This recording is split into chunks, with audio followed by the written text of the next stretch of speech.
presque de l'info, c'est la revue de presque de Nicolas Cantou. Et ils sont encore dans le studio, Audrey Crespo-Mara et son invité, Benoît Hamon. Benoît Hamon, bonjour. Alors tout d'abord, l'affaire Benalla, votre sentiment sur le Sénat qui épingle l'Élysée dans cette affaire?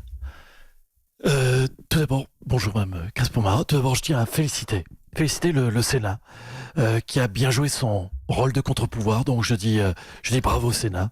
Et ça c'est... Pardonnez-moi. Oui, c'est Gérard Larcher. J'entends ce message de félicitations. Mais vous êtes qui, monsieur? je suis Benoît Hamon. Très bien, écoutez, je le note. Monsieur Hamon, très bien, je le note. Vous voyez, Madame Crespo-Mara, même des citoyens les plus anonymes aiment le Sénat, c'est important. Merci Monsieur Larcher. Benoît Hamon, on vous reproche trop de laxisme vis-à-vis de l'antisémitisme. Et Non, attendez, c'est une blague ou quoi? Non, c'est une blague, quoi? Moi, laxiste sur l'antisémitisme? Non, attendez, je ne rigole pas. Vous savez que je prends très mal. attendez, ne le prenez pas mal. Attendez, j'ai une bonne nouvelle pour vous, Monsieur Hamon. Les intentions de vote de votre parti sont de 2,5%, étaient de 2,5%, elles sont passées à 3,5%. Non, mais c'est une blague ou quoi? C'est une blague ou quoi? Attendez, je prends très mal. Je prends très mal. Non, votre parti est à 3,5%. Donc c'est quand même très peu. Non, attendez, notre parti, il a 2 ans. On a démarré il y a 2 ans, donc ça démarre doucement. Hein, c'est pareil, vous, votre matinale, elle démarre lentement. Salut, c'est Nico, c'est quoi cette blague? C'est quoi ma matinale, elle démarre lentement? Non, c'est une blague ou quoi? Je prends très mal. Non, mais moi, je t'emmerde, moi, Benoît Hamon. Hein, voilà, en tout cas, bienvenue sur cette matinale diesel qui démarre lentement, mais on vous accueille. On est bien, vous êtes là, vous êtes prêts? Un petit café? Allez, c'est parti. Bon, bah écoutez, on va revenir sur le titre principal de l'actualité avec vous, Nikos. Hein, Ouais. Allez, un petit café, on démarre sur les chapeaux de roue avec une belle tenue de route. L'actualité de ce morning, c'est Surround, une actualité Surround, comme on dit dans les rédactions modernes. C'est l'affaire, vous l'avez compris, l'affaire Alexandre Benalla. Alexandre Benalla qui a demandé à avoir accès à des livres et à du sport en prison. Ah ouais, oui. C'est fou, même en prison, il ne peut pas s'empêcher de donner des ordres à la police. Et l'affaire Benalla, donc, qui se complique pour Emmanuel Macron à cause d'un rapport du Sénat. Et oui, finalement, ça ne sera ni un syndicaliste, ni Mélenchon, ni un gilet jaune agressif qui mettra Macron dans l'embarras, mais Philippe Bas, le président de la commission d'enquête. Alors que, niveau charisme, il se situe pourtant entre un pissenlit et un tabouret. Et puis nous en parlions tout à l'heure, le breakdance va devenir certainement un sport olympique. Ben oui, on a entendu ça. C'est un scandale, franchement. Ah bon? C'est un scandale, ils n'ont même pas pensé au Sirtaki. Ah bah bien sûr. Sport olympique, Athènes. Sans les olives. C'est de la discrimination anti-grecque, Julie. Allez, à vous. Merci beaucoup, Nikos. L'actualité, c'est donc l'affaire Alexandre Benalla avec ce rapport du Sénat qui accuse l'Élysée de graves dysfonctionnements, d'avoir aussi couvert Alexandre Benalla.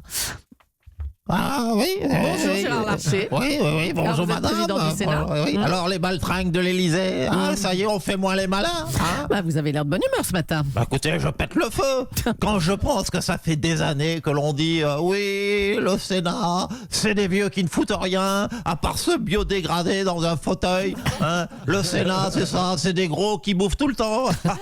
Alors déjà, je ne suis pas gros, hein, je suis tout juste légèrement surmusclé. Oui. Hein. Et surtout, ça y est, on leur a mis un bon rapport dans la gueule. Hein, et on voit qui c'est Raoul. Ce rapport qui est accablant pour l'Élysée, oui, c'est vrai. Oui, mais nous, au Sénat, on est des bonhommes, madame. Hein? Emmanuel Macron, toi qui disais qu'il vient de me chercher, ben ça y est, GG dans la place. Ah oui. Allez, viens, on se marave. Je t'attends sur le parking du Sénat. Hein? Qu'est-ce qu'il y a? Bah oui, car on a peur de rien, nous cousines. Wesh, ma sœur. Qu'est-ce qu'il y a? Bam! Victoire par KO du Sénat. Eh ben, dis donc, on va vous laisser, monsieur Larcher. En forme, hein. À bientôt. Emmanuel Macron était hier au dîner du CRIF. Bonjour, monsieur Macron. Oui, bonjour à toutes et à tous. Bonjour Madame Julie, Monsieur Aliégas. Bonjour, à Monsieur le tous. Président. Oui, j'étais au CRIF hier. Mhm. J'aime bien J'ai criffé ma race. Oh là là. Je me suis fait un petit criff. Oui, j'ai tenu à faire notre mea culpa collectif. Nous avons trop parlé et pas assez agi. La classe politique a été en dessous de tout. L'antisémitisme a explosé, notamment entre 2012 et 2017, on l'a vu. Je ne sais plus qui d'ailleurs était aux affaires à Oh oui, l'époque. ça va. Ah, bon, merci. Alors, Était-ce moi, je ne sais plus. alors évidemment, l'autre actualité qui vous concerne, Monsieur Macron, c'est le rapport du Sénat qui met l'Élysée en mauvaise posture dans l'affaire Benalla. Oui, à ce sujet, j'ai entendu les revendications des Gilets jaunes. Et je tiens à y répondre. J'ai en effet décidé de baisser le train de vie de l'État. Et aujourd'hui, je l'annonce officiellement, je supprime le Sénat. Vous avez raison, cher Gilets jaunes, le Sénat, ça fait chier tout le monde. Allez hop, ça dégage. Tous les rapports sont annulés, des rapports qui ont dû coûter une blinde en plus, et que vous avez payé, les Gilets jaunes, avec vos impôts. C'est scandaleux. Allez, tous au Sénat, faites tout cramer. Eh ben, ça promet. Merci, Monsieur le Président. Allez, on va revenir sur la grande marche contre l'antisémitisme qui a eu lieu mardi soir. Nadine Morano, vous y étiez, vous? Oh mais arrêtez, franchement, qu'on arrête de nous bassiner avec les antiseptiques. Moi j'adore les juifs. Hein, j'ai vu, bah si, j'adore les juifs, Madame Dacosta, j'ai vu 3 fois La Vérité si je mens, excusez-moi. Hein, mais moi je vais pas aller me les geler dehors pendant des heures non plus, parce que ça a changé quoi d'aller défiler? Non, mais c'est grave ce qui se passe en ce moment, franchement. Les tombes profanées, les insultes à Alain Finkielkraut. Mais je sais, mais bien sûr. En plus, franchement, je l'adore, Finkielkraut. Hein. Écoutez, excusez-moi, c'est le seul philosophe que je comprends. Il dit dehors les Arabes, on n'est plus chez nous, c'était mieux avant, et l'équipe de France, il y a trop de blacks. Ça, c'est un philosophe qu'on a dans le pantalon. Hein. C'est pas comme l'autre PD de Platon. Oh là là. Ah, mais on n'est pas comme ça de Platon, Oh là là. madame. Nico, c'est réagi à tout, là. Ça aussi, Allez. les tenteuses. C'est une blague ou quoi? Allez, on va changer de Premier sujet. degré, moi. Nadine Morano, changeons de sujet. À partir d'aujourd'hui se tient au Vatican un sommet de crise sur la pédophilie. Mais arrêtez, non mais dis donc, mais la mère Julie, t'as décidé de m'énerver ou quoi?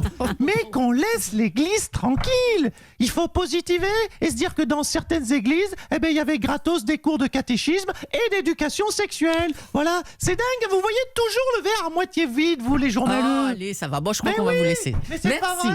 Merci Nadine Morano. On reçoit maintenant la maire de Paris. Bonjour Anne Hidalgo. Bonjour, Madame Julie. Alors, on va reparler de Karl Lagerfeld.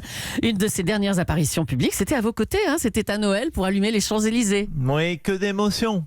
Que d'émotions. C'était juste avant que... Oui, j'avais rencontré Karl juste avant que les Gilets jaunes n'allument les Champs-Élysées à leur façon. À l'époque, Karl était encore vivant, les abribus étaient encore aussi vivants, les radars flashaient les automobilistes, les juifs pouvaient marcher dans les rues de Paris librement. C'était une autre époque.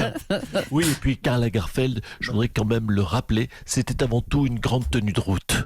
Oui, merci Nikos, merci. Anne Hidalgo, vous aimiez beaucoup, vous, Karl Lagerfeld, Oui, pas que moi, vous savez, tous les Parisiens, toutes les Parisiennes, mais surtout les Parisiennes, bien évidemment, ont un sac Chanel, vous savez. Pas tout, enfin, ça coûte très cher un sac Chanel. Oui, enfin, je rappelle que Paris est à 13 000 € du mètre carré en moyenne. Oui, mais enfin, que le moindre de pièces coûte 7 millions d'euros. Donc, si les femmes qui ont survécu à Paris ont toutes un sac Chanel. Paris, vous savez, c'est comme une réserve naturelle de riches. Des gens de la France entière, d'ailleurs, viennent voir des blindés comme on vient voir des girafes en Afrique. Là, justement, on a l'impression que plus un jour ne passe sans que n'arrive une nouvelle candidature à la mairie de Paris. La dernière en date, c'est celle de Jean-Pierre Lecoq, qui est le maire du 6e arrondissement. Oui, mais écoutez, mais ça, c'est une des grandes forces de mon bilan à la mairie de Paris. Tout le monde se dit, maire de Paris, si c'est ça, je peux le faire. Tout le monde se dit ça. Rachida Dati, Cédric Zinzin Villani, Yves Lecoq, Gaspard Ganzer, un ficus, une roue de bagnole, un litre de jus de pomme. Tout le monde peut devenir maire de Paris. En plus, s'il y a 98 candidats à la mairie de Paris, ils peuvent faire tous 1%. Et moi, je vais être élu triomphalement avec 1,2% des voix. Voilà. Bon, merci Anne Hidalgo. On a lu cette info dans Gala. Vous auriez du mal à louer votre villa à Saint-Barth, Laetitia. L'article dit à 5 000 € la nuit entre février et avril. La maison est occupée seulement 19 jours, ma pauvre. Oui, tu te rends compte 20 fois 5 000, ça fait seulement 100 000 € pour 3 mois. Comment je vais y arriver? Julie, tu veux pas, toi, venir 10 jours chez moi à Saint-Barth? Non. Mais ça te ferait un bien fou pour à peine 50 000 €. Ce serait dommage de t'en priver. Bon, je vais réfléchir. Je vais peut-être demander des vacances. Merci, Laetitia. Oui. Allez, aujourd'hui se tient au Vatican un sommet historique pour lutter contre les scandales sexuels. On va à nouveau appeler le Vatican, qu'on essaie depuis le lundi moine, d'interroger le moine. sur le livre Sodoma, qui révèle un système gay secret en vigueur dans l'Église. On y va, on appelle. Il venait d'avoir 18 ans, il était beau comme un enfant. Bonjour, bienvenue sur le répondeur secret du Vatican, le réseau numéro 1 des prêtres coquins. Si tu veux te soumettre à la tentation, lors de notre soirée cinéma avec François Ozon, la soirée où nous osons tout, tape 1. Si tu veux réserver des places pour la soirée Aliagas, la soirée tenue de route, où l'on est 16 sous le pape, tape 2. 16 sous le pape. Si tu veux assister à la projection naturiste du film de Gérard Jugnot, Scout toujours, tape 3. Si tu veux t'inscrire à la soirée Ceci est mon corps et partir en procession avec les plus belles calottes de ta région, tape 4.